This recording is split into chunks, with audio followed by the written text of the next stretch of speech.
Bienvenidos a la sección número 39 de la materia Introducción General a la Biblia. Continuamos con los libros del Nuevo Testamento, aspectos generales, autor, fecha, etc. Nos corresponde entrar a Primera de Juan. Primera de Juan. En relación al título, en los manuscritos más antiguos, el título de esta epístola es sencillamente Ioannou A, literalmente de Juan 1. Eso es todo lo que dice. Es decir, la primera, se sobreentiende que epístola, la primera de Juan.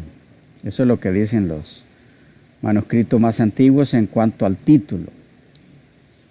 Respecto al tipo de documento que es esta epístola, Primera de Juan, en contraste con Segunda y Tercera de Juan, Primera de Juan no tiene rasgos estilísticos típicos de una carta. Sin embargo, no debe considerarse una epístola literaria o ficticia, ni siquiera una epístola católica, en el sentido de universal, dirigida a todos los cristianos de todas las partes, porque todo indica que fue escrita con referencia a una situación específica de alguna iglesia o grupo de iglesias conocidas por el autor.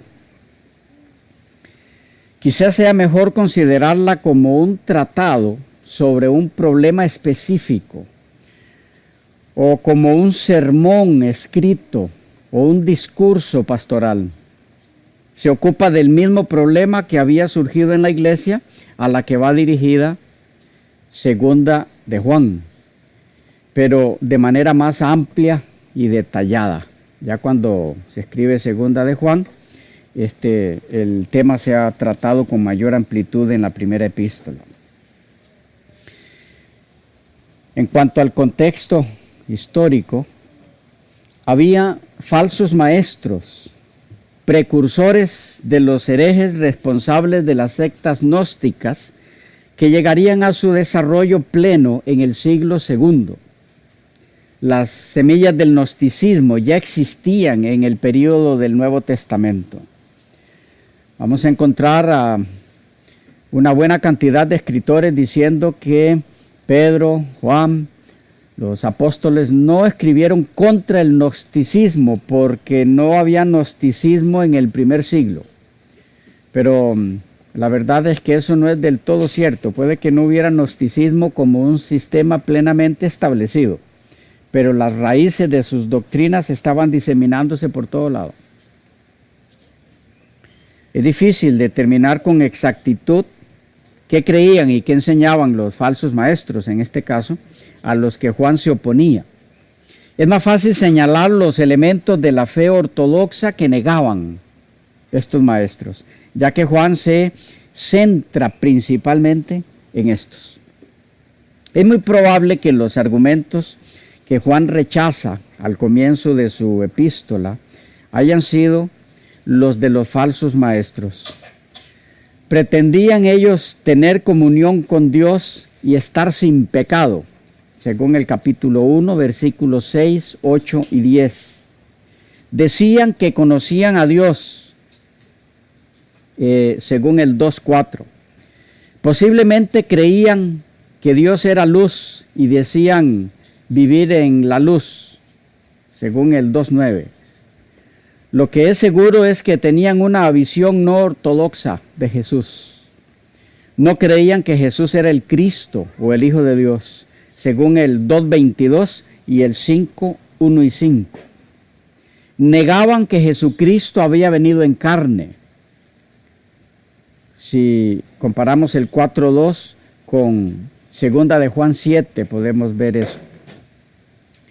Juan afirma que Jesús vino no solamente mediante agua, sino mediante agua y sangre, según el 5:6. Según parece, esta era una verdad que los falsos maestros negaban. Si negaban que Jesús era el Cristo, quizá, muy seguramente también negaban que su muerte tuviera algún significado. Si sostenían que no tenían pecado, entonces no necesitaban la expiación y purificación por medio de la sangre de Jesús. A la vez, parece que tampoco aceptaban la validez de ningún mandamiento dado por Jesús, según el 2:4. Surge claramente de la epístola que sus destinatarios sufrían la influencia de falsas enseñanzas que negaban la encarnación. En el segundo siglo vio la luz una doctrina filosófica y religiosa llamada gnosticismo, que se alimentó de ideas tanto cristianas como paganas. Ustedes saben que una de las características principales del gnosticismo era el sincretismo, tomar de diferentes lugares y hacer una especie de ecumenismo de ideas. Pusieron su énfasis en el conocimiento, del griego gnosis. Se imaginaron una forma de salvación conocida únicamente por los iniciados. Ellos decían, solo los iniciados en el gnosticismo pueden entender lo que es la salvación. La salvación como ellos la interpretaban, que no tiene ninguna relación con la salvación como nos es presentada en la Biblia. Consistió esencialmente esta filosofía en la liberación del hombre de la prisión material de su cuerpo y su elevación hacia Dios. Hemos conversado un poco de esto con ustedes en otras temáticas sobre el gnosticismo. Se discute aún cómo fue el gnosticismo al comienzo. Es probable que se instalara mucho tiempo después de haberse escrito esta epístola, eso es cierto. Pero también es claro que el gnosticismo no nació por generación espontánea. De pronto apareció, con todo su sistema ya establecido. Eso es imposible. Muchas de las enseñanzas que luego tomaron cuerpo en un sistema gnóstico plenamente desarrollado estaban ya en circulación en el primer siglo. Juan entonces se opone a esta doctrina. El punto de vista particular que más interesa a nuestra epístola es que la materia es inherentemente maligna. Ese es el punto principal que trata de atacar Juan. Y desde el momento en que Dios es bueno, según estos maestros falsos, nada tiene que ver con la materia maligna. Vamos captando el punto. Ellos decían, Dios es bueno, la materia es mala. Por lo tanto, Dios no tiene nada que ver con la materia, porque esta es mala. De allí que no pudo encarnarse en Jesucristo. Vamos captando por qué rechazaban la encarnación.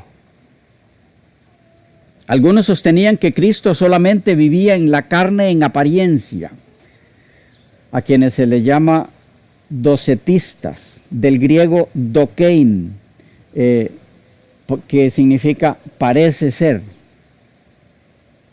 Juan se oponía a la iniciación de una herejía que con el tiempo daría lugar al docetismo.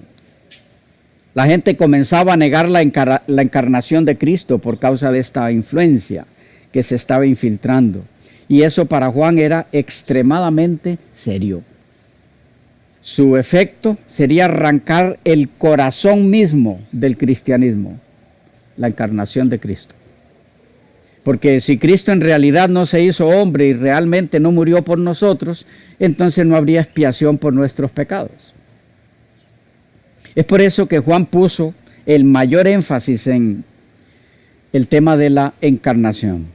También hizo hincapié en la importancia de vivir rectamente, porque en su énfasis sobre el conocimiento, algunos de estos herejes consideraban que la conducta no interesaba mayormente. Recuerdan que hemos mencionado algo de esto.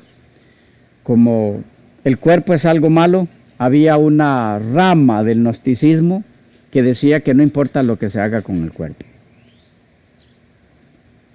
Juan no deja lugar a dudas de que la conducta reviste enorme importancia en el cristiano. Es evidente que algunos de los falsos maestros, por otro lado, fueron miembros de la iglesia, pero que luego la abandonaron. Por otro lado, hay que recalcar aquí que de ninguna manera debemos pensar que esta epístola se escribió con el único propósito de refutar la herejía. Su meta es netamente positiva, como el mismo Juan se encarga de decírnoslo, para que también vosotros tengáis comunión con nosotros, para que vuestro gozo sea cumplido. 1:3 en adelante. Y lo especifica aún más cuando afirma: estas cosas os he escrito a vosotros que creéis en el nombre del Hijo de Dios, para que sepáis que tenéis vida eterna. 5:13. Podemos comparar esto con la meta del Evangelio, que es para que creáis que Jesús es el Cristo, el Hijo de Dios, y para que creyendo tengáis vida en su nombre. Juan 20:31. En tanto, el Evangelio apunta a una meta más que todo evangelística.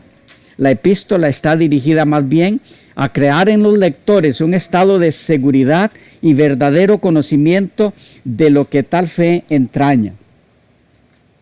El Evangelio contiene, para evocar la fe, fue escrito para eso, contiene el material para eso.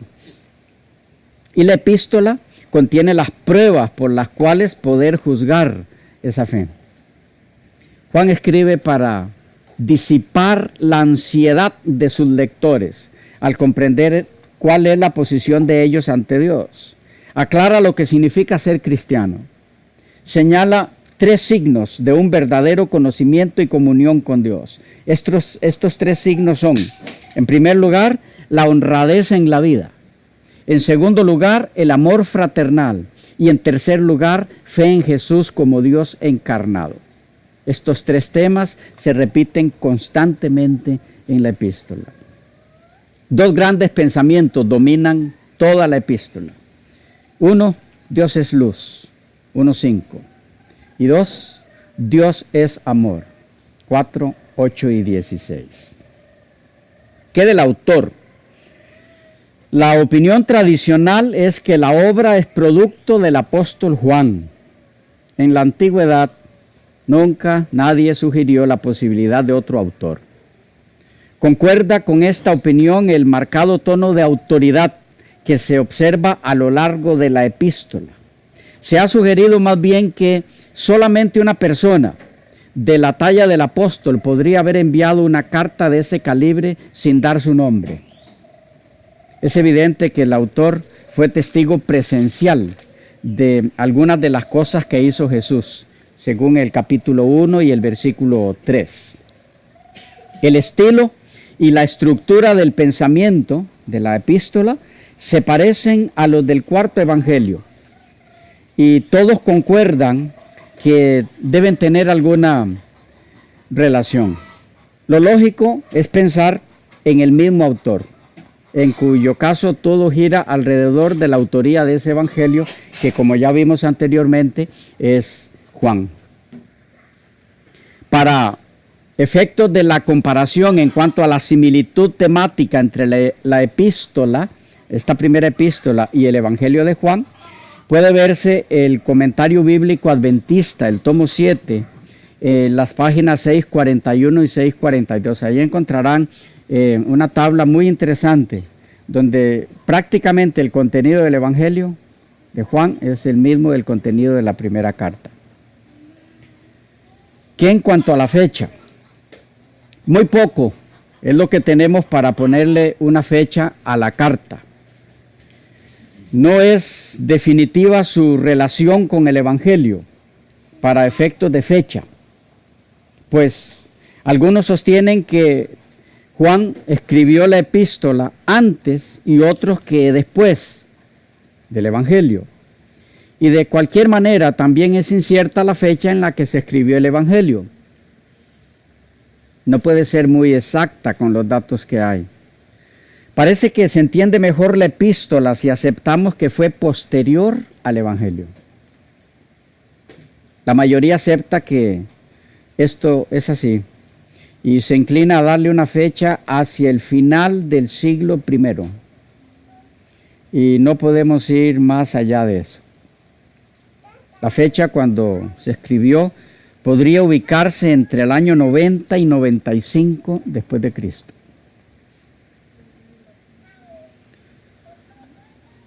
Segunda de Juan.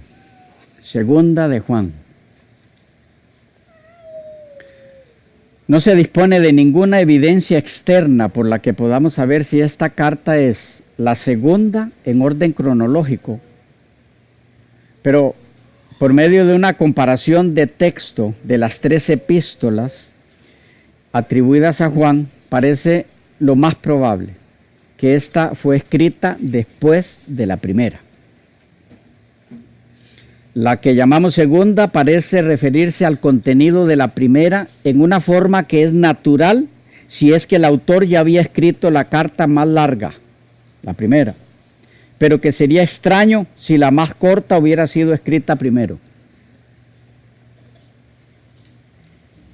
Eso podemos verlo al comparar segunda de Juan 5 al 7 y 9, 12 con primera de Juan 1, 4, 2, 4 y 5 y 7 y 18 y 5, 10 al 12.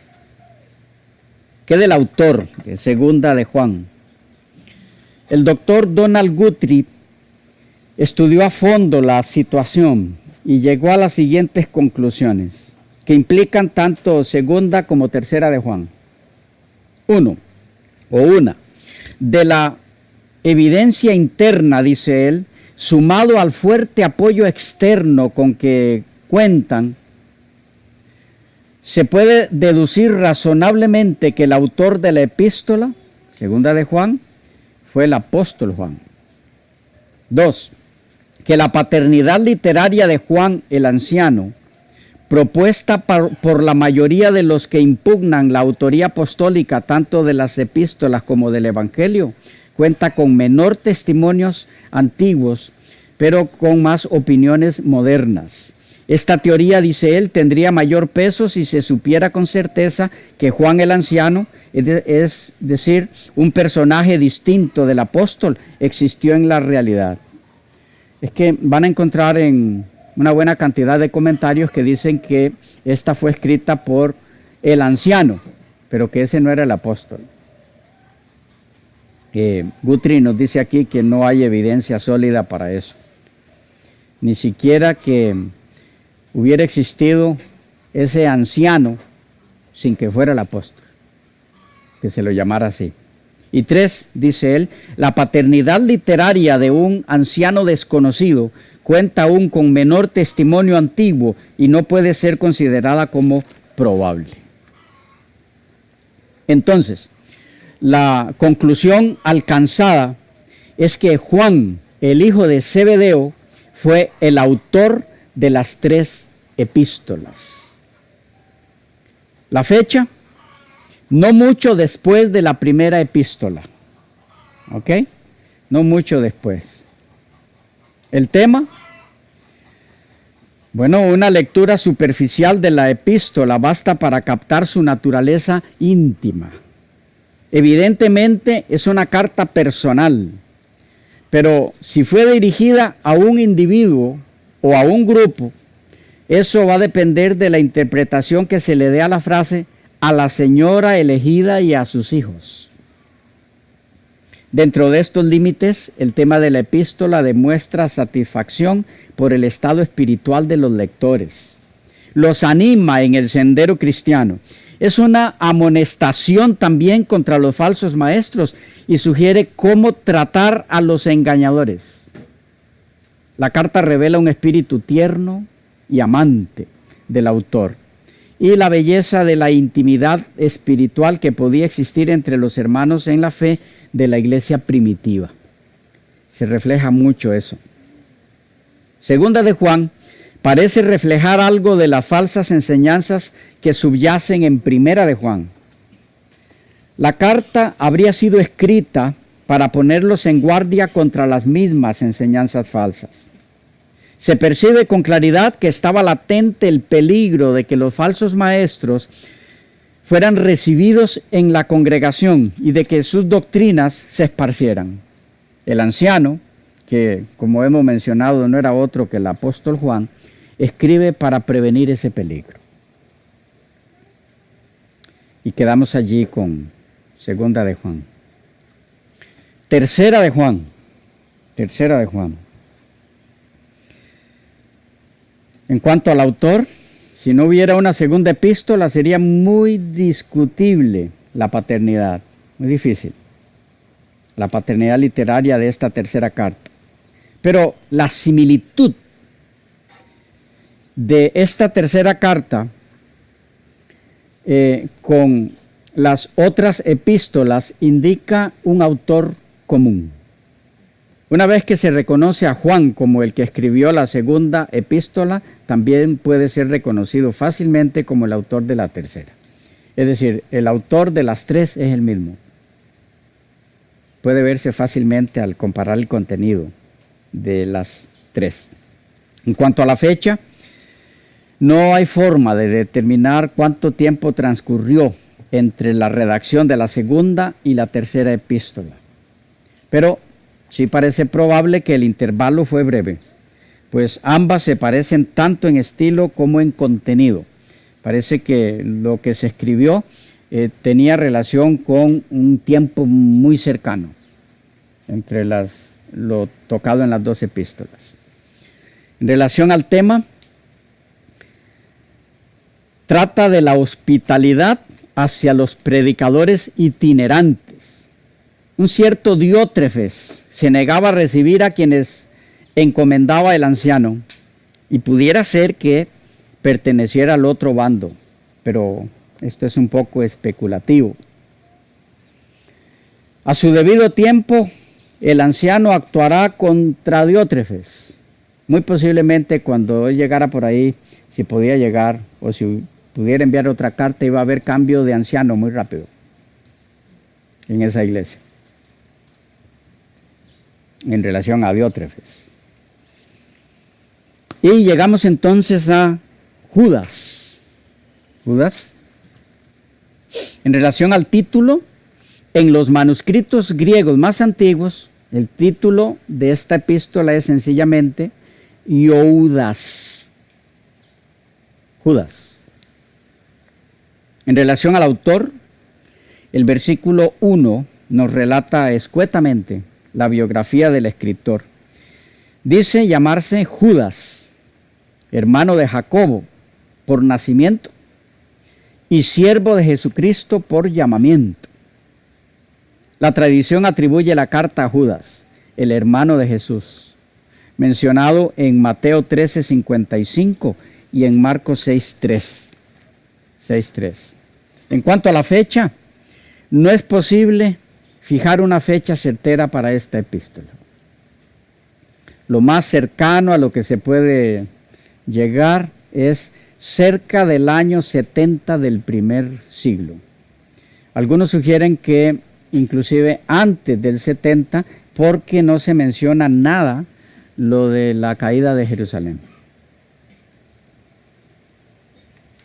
El tema, bueno, no existe ningún indicio que nos dé alguna pauta respecto a quién es el destinatario o quiénes son los destinatarios de la carta, ni de dónde se escribió.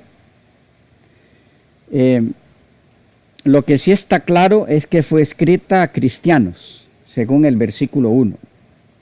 Aparentemente su intención era enviarles un tratado formal de doctrina y conducta cristiana, tal vez siguiendo los lineamientos generales de Primera de Pedro. Pero la aparición y la difusión de ciertas enseñanzas heréticas impulsó al autor más bien a enviarles una advertencia sobre las consecuencias que sufrirían si seguían a los que propagaban tales ideas falsas, unido a la exhortación de mantenerse firmes en la fe apostólica. Parecería entonces que la idea original de él era escribir una carta doctrinal, un tratado doctrinal, pero finalmente hay una especie de variación y lo que termina haciendo después es exhortándoles contra la falsa doctrina, por lo que se estaba dando. Ok, y terminamos aquí con Judas. Preguntas, inquietudes. Nos falta Apocalipsis. ¿No hay preguntas? ¿Inquietudes? Ok, en relación a Apocalipsis, para cerrar nuestro bloque de aspectos generales a todos los libros del Nuevo Testamento, lo que quisiera hacer es remitirles a un material que ya está en PDF, se llama El Drama de las Edades, tomo 1, de este servidor, una exposición del capítulo 1 del Apocalipsis. Quisiera remitirles allí, en vez de darles los datos que corresponderían a la temática nuestra en esta serie, que es autor, fecha, época de cada libro, quisiera remitirles a este material en vez de darles esos datos sobre Apocalipsis, porque van a encontrar en este material esos datos, pero mucho más ampliados que como les hemos dado esos datos de los demás libros. Estoy comunicando el punto. Entonces, para no repetirles material y que tengan material, cuando entremos en introducción al Nuevo Testamento, estaremos tratando un poco este documento, porque allí sí vamos a entrar en Apocalipsis más detalladamente. Pero entonces, para los datos de autor, fecha, temática y demás de Apocalipsis, entonces quisiera remitirles a este material. Sí, por lo menos decirles que en cuanto a la fecha de composición, una buena cantidad de expositores piensan que fue anterior al Evangelio de Juan, Apocalipsis, no posterior como pueda pensarse, sino que se escribió primero Apocalipsis que Juan. Y fue durante el reinado de Domiciano, entre el 81 al 96 después de Cristo.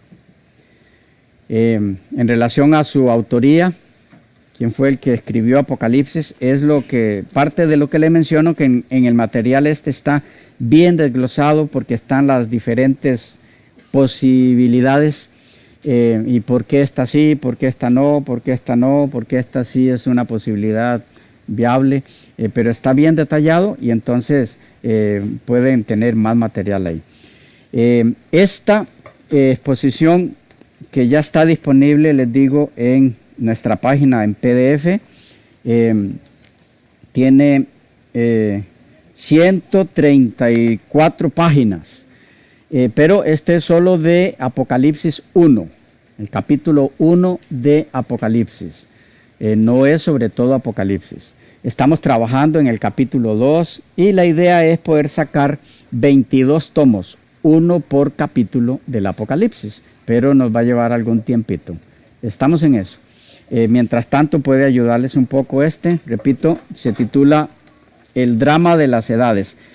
También hemos empezado a exponer el libro de Apocalipsis, esto para que pueda serles de ayuda en esta misma temática que estamos tratando. Así que ya está en video, se llama Apocalipsis, el drama de las edades. Tiene prácticamente el mismo título en video. Ahí sí ya abarcamos todo el capítulo 1. Todo lo que está aquí en este material ya está expuesto en esa serie y estamos con parte del capítulo 2. ¿Ok? Y ahí conforme vamos avanzando. Entonces, todo lo que es sobre Apocalipsis van a encontrarlo ahí.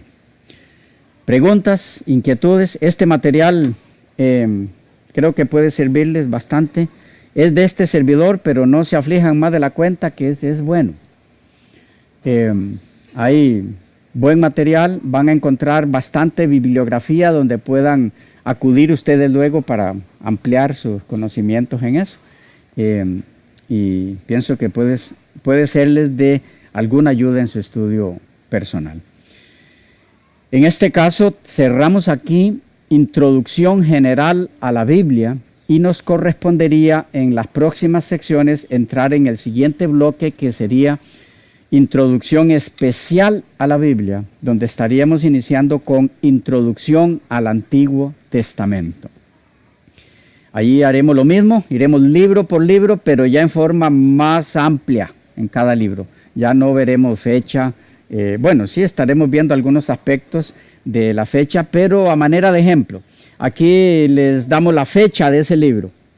En introducción especial vamos a ver los que dicen que no, que esa fecha no puede ser, que es otra. ¿Y por qué lo dicen? ¿Y por qué esos argumentos no los aceptamos? ¿Ya? Ahí entramos en todo eso. Pero también en muchas otras áreas más, las doctrinas que hay en ese libro, la teología que se desprende de ese libro, y ahí iremos libro por libro, no en forma exhaustiva tampoco, porque ya esa es otra área, otra materia, donde estudiamos libro por libro detallado, ¿ok?